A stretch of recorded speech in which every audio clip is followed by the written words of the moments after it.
하나님의 이름 8번째 나갑니다. 우리는 날마다 이 질문 한 가지만 하더라도 믿음의 중심을 흔들리지 않을 거예요. 하나님은 자기 자신이 자기 형상대로 지은 그 인간에게 과연 무엇을 원하실까? 또 주의를 열심히 지키는 신자들에겐 무엇을 원하실까? 그래서 각자 우리 신앙의 수준대로 하나님은 지금 오늘도 나에게 무엇을 원하실까? 사실 이 질문만 하더라도 답은 하나예요. 예수님도 마태복음 17장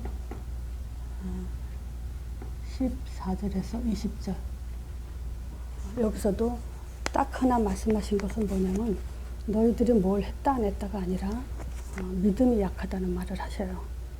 지금 어떤 한 사람이 예수께 나와서 무릎 꿇고 간곡히 청하죠. 자기 아들이 간질병을 앓고 있는데 불에도 넘어지고 물에도 넘어지고 이래서 지금 예수님의 제자들 앞에 데리고 왔지만 이들이 고치지 못했다고 얘기하죠. 그때 예수님이 이런 말씀하세요. 믿음이 없고 패역한 세대들이라고 믿음 없는 것에 대해서 야단하면서 내가 언제까지 너희와 함께하고 너희의 그 믿음 없는 것을 참겠냐 하면서 내게 데려와라 그러시죠. 예수께 데리고 오니까 이 아이가 치유를 받아요. 그때 제자들이 조용히 와서 물어보죠. 우리는 왜 못 고쳤습니까? 그랬을 때 예수님이 너희들이 믿음이 적은 것이기 때문이다.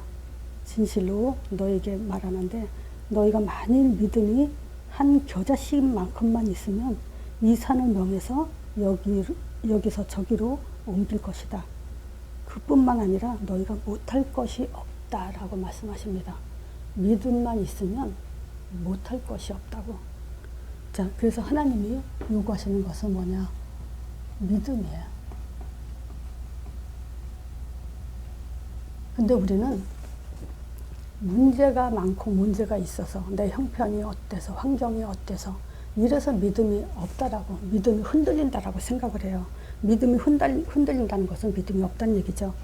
근데 사실 문제 때문에 믿음이 약해지는 게 아니라 믿음의 문제가 되는 것은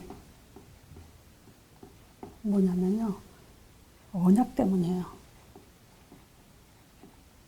언약에 초점을 놓치고 살기 때문에 그래요. 자, 우리가 하나님이 내게 뭐라고 말씀하신다면 우리는 그 말씀을 명심하고 잊지 않고 집중해서 살 거예요. 근데 지금 창세기 12장 1절에서 3절 보면요. 아브라함 부르셨을 때 이 말씀은 바로 나에게 주시는 말씀이에요. 지금 이것이 우리에게 언약이에요. 여기서 본토, 친척, 아비집을 떠나라 그랬거든요. 여기서 우리가 많이 했듯이 본토는 우상이에요. 우상은 꼭 다른 종교를 섬기고 그러는 게 아니라 내가 가장 사랑하는 것이 우상이에요. 내가 가장 좋아하는 거, 내가 가장 우선순위로 하는 거, 내가 삶 속에서 가장 집중하는 거, 이것이 우상이거든요. 이것을 버리고 친척은 뭐죠? 동기. 아브라함한테 롯이 동기였기 때문에 친척도 데려가지 말라 그랬는데 롯을 데려갔죠. 그래서 지금 우리가 신앙생활 속에서 또 문제가 우상 다음에 내가 가장 좋아하는 것 다음에 문제가 뭐냐? 동기를 갖고 있는 거예요. 그리고 아비집은 배경을 얘기하죠. 자, 이런 것을 버리라는 거예요. 그리고 어디를 가라 그러냐? 가나안 땅을 가라. 이게 지금 언약이에요. 가나안 땅은 창세기 3장 15절 여인의 후손 곧 메시아를 보낼 땅, 즉 메시아에 대한 언약이에요. 그래서 창세기 3장 15절이 우리의 언약입니다. 아브라함한테도 언약이고 우리에게도 언약이고 이거 외에는 다 버려라 이 얘기거든요. 그래서 우리 신앙은 어떤 면에서는 자꾸 버리는 훈련이 많아질수록 버리는 훈련이 될수록 우리는 사실 언약에 초점이 가게 돼 있고 문제가 와도 문제로 여겨지지 않는 그런 신앙생활이 될 겁니다. 그래서 이것이 지금 우리의 가장 큰 그 문제, 언약에 초점이 여기 있자는 거예요. 자, 그러면 본토 친척 아비집을 떠나면 어떻게 한다 그랬어요? 복을 준다 그랬어요. 복의 근원. 그리고 이름이 창대케 한다 그랬어요. 자, 저 사람의 믿음은 참 훌륭하다라고 할 만큼 그런 응답을 받아간다 그랬어요. 그뿐만이 아니에요. 너를 축복하는 자, 너를 축복하고 너를 저주하는 자, 너를 저주한다. 분명히 이런 약속까지 다 있어요. 창세기 3장 15절에 우리는 이 축복과 저주, 나를 축복하는 자 축복, 너를 저주하는 자 저주, 하나님이 다 알아서 해주시겠다. 이 약속을 하셨거든요. 그렇다면 우리가 이 믿음만 날마다 하나님이 오늘도 우리에게 원하는 것은 언약 잡아라요. 언약에 초점을 둬라. 그럼 이 약속을 가지고 모든 삶을 시작하고 또 무시로 또 저녁에 잠을 자는 그 시간까지 우리는 계속 이거에 집중하고 있다면 문제 흔들리지 않아요. 이게 진짜 믿음이에요. 약속하신 믿음. 자, 그래서 우리는 우리의 내 기준 버려야 돼요. 내 기준의 신앙. 또 이런 것들은 당연히 변질되게 돼 있고요. 또 나의 기질 있죠. 어떤 사람은 이렇게 종교심 자체가 없는 분도 있어요. 또는 종교심이 너무 강한 분도 있어요. 이런 걸 하나의 기질이라고 있거든요. 종교심이 너무 강한 사람들은 자기가 그 종교심을 가지고 믿음이라고 착각하는 사람이 있고, 또 종교심이 거의 없는 사람들은 이 복음을 듣고도 자기는 믿음이 없다라고 또 착각하는 사람들도 있어요.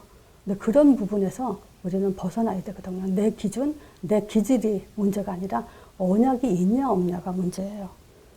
자, 이런 부분에서 우리가 하나님이 믿음에 없다라는 그 야단에 대해서 우리는 또 오늘 하루도 또 집중하는 그런 시간이 되야 됩니다. 자, 지금 언약의 하나님을 오늘 두 번째 나가면서 두 번째라고 쓰질 않았네요. 저기 지난주가 첫 번째고요. 이번 주가 두 번째입니다. 자, 이 죽은 영, 창세기 3장 1절에서 6절이요. 이거 인간의 근본 문제죠. 불순종으로 인해서 우리가 선악과를 먹고 하나님 말씀을 떠났죠. 그것이 죄고 그 죄로 인해서 사단에 잡힌 원죄 속에 빠져 있어요. 요거를 에베소서 2장 1절에 보면요. 허물과 죄로 죽은 영이라 그래요. 창세기 3장의 원죄는 영이 죽은 거예요. 그래서 이 영이 죽은 자는 뭐냐면 공중 권세. 공중 권세 잡은 자를 따라서 하늘에 있는 악의 영의 영향 속에 산다는 거예요. 그래서 보세요. 우리가 창세기 3장의 내 그 영적 죽음으로 인해서 죽은 영 상태에서 지금 우리는 빨리 회복돼야 될 게 뭐냐. 또는 교회가 해야 될 일은 뭐냐. 창세기 4장 이 교회의 역할. 이 교회의 역할이 지금 이 세상 풍속, 공중 권세 잡은 세상 풍속을 가지고 이 세상을 망가뜨리는 모든 것은 어디서부터 이 문제를 해결해야 되냐. 교회가 이걸 책임져야 돼요. 세상은요, 교회가 세워진 이유가 이 세상을 살리라고. 교회의 본질이죠. 그것은 사도행전 1장 8절에 권능받고 땅까지 내 증인이 되라. 그랬기 때문에 우리는 이미 주신 답을 가지고 세상을 살리러 가기 위해서는 모든 신자에게 영적 충만을 줘야 돼요.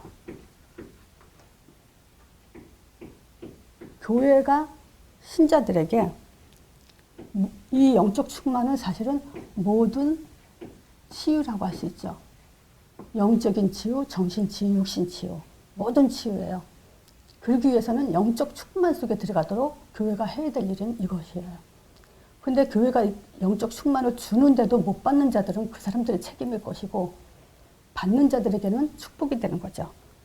자, 그러도록 영적 충만을 주기 위한 정복 시스템을 갖도록 하는 것이 교회의 역할입니다.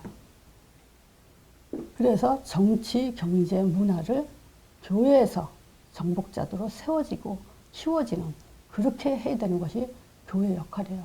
그래서 한마디로 말하면 정말 이 세상 풍속, 우상, 모든 문화, 이런 사단의 문화 이런 것들을 정복해야 될 그 시스템은 바로 교회가 해야 될 일이다. 두 번째가 창세기 6장 가정이에요. 이 가정은요, 지금 에베소서 그 2장 2절에는 이런 말이 있죠. 이 세상 풍속을 쫓고 공중 권세 잡은 자를 따는데, 창세기 6장 가정은 가정의 역할이 있어요. 가정의 역할은 두 가지를 해야 됩니다. 자, 지금 에베소서 2장 2절에 보면요, 우리가 허물과 죄로 죽었을 그 상태 속에서 세상 풍속을 그 가운데서 행해가지고 세상 풍속을 쫓고 공중 권세 잡은 자를 따랐다 그러죠. 그래서 불순종하는 아들들 가운데 역사하는 영이다. 근데 그 전에도 우리는 그 가운데서 영적으로 죽은 상태에서 우리의 육체의 욕심을 따라 자기 마음에 원하는 것, 육체와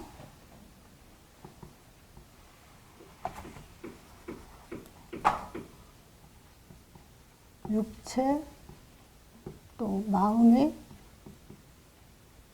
원하는 것, 욕심과 원하는 대로 이 세상을 살다 보니까 지금 창세기 6장이 그거잖아요. 자기 원하는 대로 결혼 생활을 했는 그 사건이죠. 자, 가정은 두 가지가 뭐냐면, 우리 자녀의 모델이 자녀의 미래가 가정에서부터 시작돼요. 그죠? 제가 이게 주변에 보면, 많은 가정이 정말 자녀들에게 모델이 되는 가정이 있는가 하면 또 모델이 되지 않는 가정이 있어요. 그럼 그 자녀는 분명히 방황하게 됩니다. 그리고 또 모델적인 가정이 어떤지를 모르기 때문에 자기 역시도 가정을 어떻게 꾸리는지 모르고 결혼 생활하고 또 그렇게 또 후대에게 또 물려주기도 하죠. 그래서 이 가정은 자녀의 미래로 굉장히 중요하다. 그래서 부부 간의 갈등, 이거는 굉장히 자녀한테 큰 상처를 갖다 주죠. 그리고 두 번째가 뭐냐면 언약 전달이에요. 이게 안 되면 결국 세상 풍속 그대로 쫓아가고 자기 육체에 원하고 마음이 원하는 대로 인생을 살게 됩니다. 그래서 지금 죽은 영이라는 말은요, 결국 불순종하는 아들들 가운데 역사는 영 속에 살고 있다는 거예요. 그래서 가정도 우리 이런 면에서 정말 아이들에게 언약 전달이 분명히 되는 그런 가정이 돼야 됩니다. 자, 창세기 11장에 사회 문제죠. 우리가 그냥 상식적으로 생각해봐도 뭘 할 수 있느냐면요, 전문성 가진 사람들의 그들의 집중하는 부분이랄까? 그래서 꽤 놀랍죠. 정말 여러 부분에 다양한 그 분야로 전문성을 가진 사람들은 그들의 정신력과 그 학업 노력 또는 그 뛰어난 그 머리, 그 능력을 갖고 있죠. 이런 사람들이 결국 정말 끝까지 올라가고 성공을 하지만 그들의 영적인 건 얼마나 비폐한지 그걸 많이 볼 수 있죠. 지금 그래서 또 이것도 볼 수 있어요. 세상은 발달되면서 그 전문성 가진 사람들이 많은 성장을 시키면서도 세상은 여전히 어떤 면에서는 제자리 걸음하고 있고 발전하지 못하고 있는 부분을 많이 볼 수 있죠. 이것은요, 인간의 힘으로 안 된다는 거죠. 그래서 이 전문성 가진 사람들의 영적 문제는 더 심각하다. 이걸 볼 수 있어요. 그리고 일반인조차 방향과 목적이 정말 하나님과 상관없이 이렇게 살고 있으니 세상은 얼마나 점점 날이 가면 갈수록 어렵겠습니까? 그게 결국 이 세상 속에서 사람들은 뭔가 노예에, 뭔가 소속돼서, 뭔가 포로가 돼서 그렇게 인생을 살고 있죠. 그래서 답은 한 가지예요. 하나님의 답은 그리스도 안에서예요. 그래서 이 그리스도 안에는 창세기 17장에 말한 것처럼 내가 내 언약, 하나님의 언약이에요. 그래서 하나님의 언약은 오직 예수 그리스도 안에서예요. 이게 하나님의 언약의 증표. 하나님의 언약 이거 하고요. 예수 그리스도가 하나님의 언약의 증표다. 이렇게 생각하는 것은 다르죠. 히브리서 지난주에 했죠. 히브리서 6장 13절에서 20절에 보면 예수 그리스도께서 멜기세덱의 반차를 쫓아 휘장 안에 들어가셨다. 즉 피의 언약. 하나님은 우리에게 아들의 피를 가지고 우리한테 약속하신 거예요. 이걸 갖고 맹세했다 그러죠.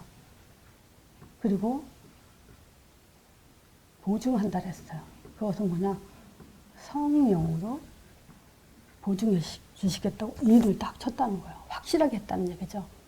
자, 이것을 가지고 우리는 힘 또는 답, 이걸 갖고 모든 문제 적용하면서 피를 이길 문제 없어요. 성령의 능력 이길 문제 없어요. 예수 그리스도 이길 문제 없어요. 그래서 우리는 오직 하나님이 불러시키는 일에 전무하는 그 일을 해야 돼요. 그래서 요 그리스도 안에 약속하고 보증한 것이 내용을 자세히 써놓은 것이 에베소서 1장이에요. 제가 옛날에 이제 일본에 사역을 잠깐 하러 갔었는데요. 거기서 제가 그 다미선교에서 빠져나온 사람, 10월 10월 28일인가 뭐 예수님 오신다고 몇 년 동안 이제 그걸 굉장히 떠들썩했죠, 세상을. 우리 한국에서. 거기서 이제 그 일본에서 그 다미선교에서 빠져있던 사람들이 두 분이 이제 만남이 돼가지고 제가 그 사역을 한 적이 있는데 그들의 그 믿음의 신앙은요, 체험적이기 때문에 참 정말 못 말려요. 정말 예수님이 오실까? 10월 28일 날 오실까? 라고 생각했던 그 순간에 그냥 그리고 넘어갔다가 갑자기 너가 왜 날 의심하냐 하는 음성이 딱 들렸대요. 그 충격으로 그 사람들은 매일 저녁마다 모인대네요. 그러면 저녁에 모이는데 어떤 그 학생한테 의심하지 마. 기도하고 있는데 의심하지 마. 내가 하나님 음성 들었어. 그러니까 그 청년애가 하는 말이 몇 시쯤에 그랬죠? 나도 들었어요. 그러더래요. 이런 체험들 때문에 그 사람들은 꼼짝없이 거기 묶여 있는 거예요. 근데 이 사람이 이런 얘기를 해요. 내가 그리스도 강조를 쭉 하면서 에베소서 1장을 설명하니까요. 이분들은 하루에 성경을 4-5시간씩 읽는데요. 하루에 성경을. 근데 그러니까 성경을 몇 년 동안에 몇 번을 읽었겠어요? 한 5번을 읽었다 그러더라고요. 근데 에베소서 1장 그리스도란 말은 눈에 전혀 안 보였대요. 신기하죠? 그 사람들 자신들이 통탄하면서 하는 말이에요. 이 그리스도란 말이 안 들어왔대요. 자, 보세요. 그리스도 안에서 무슨 일이 벌어지냐? 하늘에 속한 신령한 모든 복. 하늘의 복이 그리스도 통해서, 그리스도로 말미암아, 그리스도 안에서 주시게 돼 있어요. 절대 다른 걸 통해서 준 적이 없어요. 그리스도는 약속이에요. 그리스도, 보세요, 지금. 우리가 그리스도, 예수는 하나님의 아들 그리스도십니다. 할 때 하나님은 약속하셨어요. 신령한 복을 주신다고. 그러면 하나님은 일방적이기 때문에 반드시 주시게 돼 있어요. 이게 3절이죠. 에베소 1장에. 자, 4절에 거룩하고 흠없게 한대요. 흠 없이 거룩하게 하시려고. 그리고 그리스도 안에서 그 기쁘신 뜻대로 우리를 예정했대요. 어떻게? 아들들이 되게 하려고. 나는 딸인데 아들이 아닌데요. 그런 의미가 아니에요. 아들이라는 의미는 기업을, 하나님의 기업을 얻는 의미에서 아들이에요. 그렇기 때문에 우리도 여자라 할지라도 아들이 되죠. 하나님의 기업을 얻는 자들이 된다는 거죠.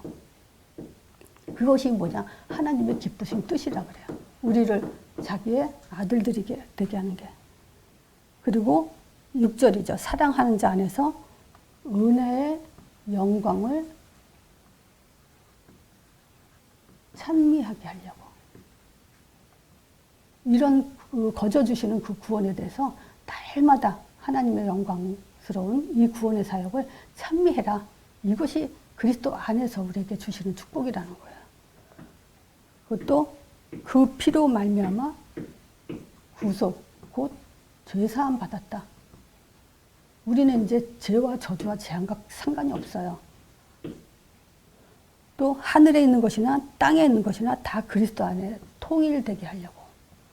그리스도 안에서. 그래서 하늘의 것, 땅의 것, 즉 말하자면 하늘의 성삼위 하나님의 능력이 땅에 있는 우리와 통하게 하려고.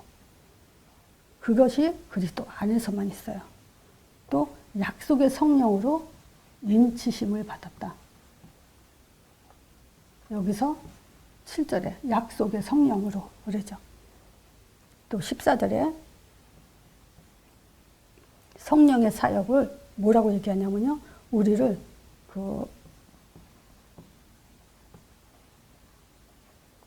기업의 보증이 되게 하시고, 또 여기도 영광을 찬미하게 하려고. 이게 그리스도 안에서 우리에게 주신 축복이에요. 그래서 그리스도를 모른다. 이 그리스도 안에 사실 그리스도 하면서 그리스도 안에서 지금 뭐가 어떤 축복이 있는지 잘 모르는 분들 많죠. 근데 이거예요. 에베소서 1장에 쭉 나열해 놨어요. 그래서 에베소 1장에 지금 그 14절인가 15절까지 그리스도 안에서가 몇 번 써 있나 한번 보세요. 계속 집중되어 있어요. 그래서 그리스도 통해서. 근데 보세요. 이 그리스도 하지만 이 그리스도는 우리에게 주신 약속이지만 예수 이름으로 주신다는 거예요. 그래서 예수 이름을 부르지 않는 자는 그리스도가 이 안에 축복이 있다라고 알지만 뭔가 확신이 없어. 왜 그럴까요? 자기가 예수 이름에 대한 확신이 없기 때문에 그래요. 내가 뭘 해서 준다는 게 아니라는 거죠. 예수 이름으로 약속하셨는데 그리스도의 축복을 약속하셨다. 이 얘기예요. 그래서 주의 이름을 부르는 자는 구원 얻으리라. 이 말은 뭐죠? 이런 축복이 내게 주리라. 하나님이 약속하시는 거 하나님 이름이에요. 자기의 큰 이름이라고. 자, 그러면 신자의 삶은 어떻게 해야 되냐? 오늘 본문 에베소서 5장 15절에서 20절이에요. 행할 것. 딱 한 가지 행할 게 있어요. 여기서 그런즉 너희가 어떻게 행할 것을 자세히 주의하여 그래요. 지혜 없는 자 같이 하지 말고 지혜 있는 자 같이 행하라. 지혜롭게 해라. 그렇죠. 저는 제가 불신자 때 제일 불신자 때 어렸을 때 그 삶은 굉장히 저는 고통스러운 것이 많았어요. 육신적인 것보다 정신적인 거. 그랬을 때 내가 가장 기뻤던 것은 뭐냐면 내가 생각할 수 있다는 거였어요. 내 생각은 내가 내 맘대로 할 수 있다는 거예요. 어린 나이에는 집에서 내 맘대로 못하죠. 근데 생각은 내 맘대로 할 수 있다는 것에 대해서 그걸 발견하고 굉장히 기뻤어요. 그래서 내가 생각을 다스리는 그 재미를 많이 뭐 즐겼다고 할까, 누렸다고 할까, 그렇게 살았어요. 생각, 내가 막 바꿨어요. 어느 날 어떤 음악을 듣고 내가 기뻐하더라고요. 신나는 음악을 듣고, 어느 날은 슬픈 음악을 듣고 슬퍼지더라고요. 그걸 보고 내가 뭐로 슬픈 음악을 듣고 내가 슬퍼할 필요가 있는가. 그런 식으로 생각을 바꾸는 그런 거를 많이 했어요. 자, 그러니까 보세요. 이 지혜라는 것은 하나님이 우리에게 자기 것을 주신 것 중에 하나가 지혜잖아요. 이 지혜 있는 자 같이 하라는 거예요. 그러면 우리가 생각을 기왕이면 하나님 뜻에 맞게, 하나님 목적에 맞게, 하나님 원하시는 대로 생각을 하면 되잖아요. 그럼 보세요. 여기서 과연 지혜가 뭐냐 이거죠. 그럼 하나님이 원하는 지혜는 뭐냐? 세월을 아끼래요. 그럼 어떻게 열심히 사는 게 세월을 아끼는 걸까요? 세월을 아끼는 게 지혜로운 거예요. 그럼 어떻게 세월을 아끼냐? 주의 뜻이 무엇인지 이거를 지금 이해하려는 거예요. 그렇죠? 자, 그럼 주의 뜻이 뭔지 어떻게 할까요? 그럼 이래요. 술 취하지 말래요. 그건 방탕한 거다. 오직 성령 충만 받아라. 이거예요. 하나님의 뜻은. 성령 충만한 것이 가장 지혜로운 거예요. 그리고 세월을 아끼는 거예요. 그리고 주님의 뜻은 하나님 안에서 하나님으로 충만하라는 거예요. 근데 시와 찬미와 신령한 노래들로 서로 화답하면서 어떻게 충만받을까요? 시편도 읽고 찬양도 가고 다 지금 하죠. 그래서 성령 충만한 것 같죠. 여기서 마음으로 주께 노래하듯 찬송을 하래요. 그래서 날마다 찬송도 불러요. 정말 좋죠. 근데 그때뿐이에요. 왜 그럴까요? 20절이 답이에요. 범사에 주 예수 그리스도 이름으로 항상 아버지께 감사라는 거예요. 이게 신자가 행할 거예요. 자, 다시 말씀드리면요. 지혜롭다는 것은 세월을 아끼는 걸 지혜롭다 그래요. 그럼 세월을 아낀다는 것은 뭐가 아끼는 거냐? 주의 뜻을 이해하는 거예요.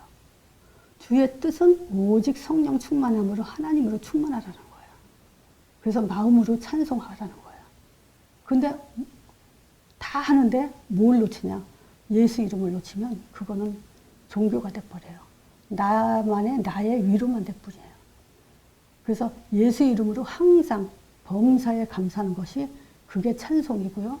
그게 성령 충만이고 그게 주의 뜻이고 그게 세월을 아끼는 거고 그게 지혜로운 거라는 거예요. 이게 답입니다.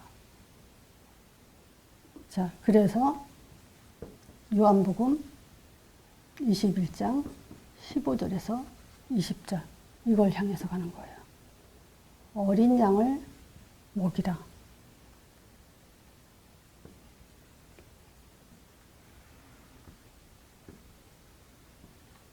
어린 양을 치라, 양을 먹이라 그러죠. 이것이 우리에게 답을 주라는 거예요. 이 답을 줄 수 있는 충분한 우리는 그 답을 갖고 있어요. 또 양육하라는 거예요. 또 전도자의 삶으로 전무하도록 이렇게 만드는 사람이 된다면 이 답을 가진 사람은 할 수 있어요. 또 하나님이 어린 양을 마지막으로 여기서 뭐라 하냐면 네가 나를 사랑하냐? 이렇게 물어봤어요. 베드로한테. 우리 하나님을 사랑한다며요. 예수님 사랑한다며요. 그럼 이렇게 하래요. 그럼 이 말이 뭐냐? 이렇게 하는 것이 우리가 예수님을 사랑한다는 고백이라는 거예요. 이걸 안 하면요, 우리는 사랑 고백을 안 하고 살아요. 전도자의 삶은 곧 하나님의 사랑을 고백하는 삶이에요. 근데 전도자의 삶을 안 산다. 그 말은 뭐냐? 그냥 형식적인 부부 사이나 마찬가지예요. 형식적인 신앙생활, 형식적인 믿음 이런 생활밖에 안 돼요. 예수님이 마지막 명령이에요. 부활하신 예수님이 마지막으로 하신 말씀이 어린 양을 먹이라, 치라, 양을 먹이라 그랬어요. 자, 그래서 우리는 항상 예수 이름으로 감사하면서 하나님을 사랑하는 삶을 살아야 되겠죠. 그래서 이 삶을 살기 위해서 우리가 할 수 있다라는 것은 제가 이것 때문에 그래요. 자, 결론이에요. 약속으로 믿어야 된다는 게 뭐냐.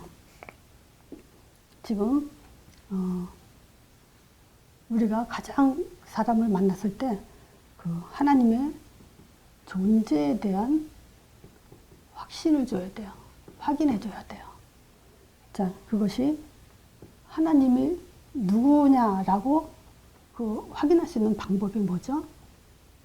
하나님의 아들. 어떤 분은 유튜브에서 보니까요, 많은 나라마다 섬기는 그 신들에 대해서 인정을 하면서 존중해야 된다 그래요. 그래서 크리스찬들은 하나님의 아들을, 예수를 하나님 아들로 믿고 있다. 그러면서 하는 말이 하나님 그 아들이란 말 자체의 뜻을 모르죠. 곧 하나님이란 이 말인데 하나님은 각 나라마다 섬기는 그들 신들이 다 하나님이라고 얘기를 해요. 참 똑똑한 사람인데 너무 이 낱말 뜻을 몰라요. 이 하나님 아들이란 말은 곧 하나님이다. 하나님이란 증거. 이거예요. 하나님이란 증거. 이게 포인트를 줘야 돼요. 자, 그리고 하나님 존재 확인할 수 있는 방법은 하나님의 이름, 예수 이름. 이게 하나님의 이름이잖아요. 이거 가지고 확인하는 거예요. 계속 이게 계속 들어가면서 뭐냐, 하나님 존재 확인한 기쁨이 먼저 맛이 들어와야 돼요. 자, 그리고 십자가. 사도행전 2장 38절에 보면 죄사함, 그 십자가로 인해서 우리한테 죄사함을 받는다 했어요. 그 이름으로, 예수 이름으로 죄사함을 얻는다, 이런 말을 해요. 또 예수님은 부활하셨죠. 사도행전 2장 24절. 사망에 매여 있을 수 없는 분이죠.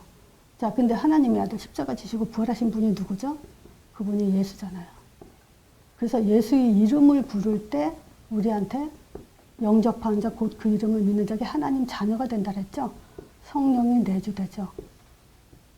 그래서 하나님 자녀가 되고, 이 성령은 곧 우리를 인도하시게 돼 있죠. 자, 땅끝까지 가라고. 이게 방향이에요. 인도도 내 기준으로 말하면 안 돼요. 이게 인도예요. 그리고 인도 받는다는 증거가 사도행전 1장 8절이기 때문에 사도행전 1장 8절 속에 인생을 살게 되면 여기서 이제 응답을 주시고 미래가 보장되죠. 우리가 아무리 기도한다고 미래 보장되는 게 아니에요. 자, 그래서 우리가 이제 이 예수 이름을 다시 선지자, 제사장, 왕의 사역을 그리스도의 사역, 그리스도 안에서 지금 에베소서 말한 것처럼 뭐죠? 하늘에 속한 모든 신령한 복, 성령으로 우리에게 날마다 이름 부를 때마다 예수 이름의 확신을 갈 때마다 하늘의 신령한 복으로 성령으로 우리한테 충만해 주세요. 자, 이것은 바로 흑암이 꺾이는 일이고 천사의 사역이 일어나요. 이게 하늘에 속한 신령한 복이에요. 이거 가지고 우리에게 거룩하고 흠없게 하세요. 기쁘신 뜻대로 아들들이 되게 해서 기업이 되게 하는데 그 얘기를 하는 거예요. 자, 우리 예수 이름으로 하나님 존재 확인, 또 죄사함, 부활, 그 이름으로 우리에게 내주 인도하시고 응답 주신다는 거. 그 다음에 우리가 기도 속에서 영적으로 누리는 축복. 이 사실을 말해주지 않으면요, 우리는 이 세상은 깜깜해져요. 흑암이 덮어요. 예수 이름 외에 그 문제를 해결할 답이 없어요. 우리가 왜 오직 예수 그러냐? 모든 종교 다 좋아요. 근데 흑암은 이길 수 없어요.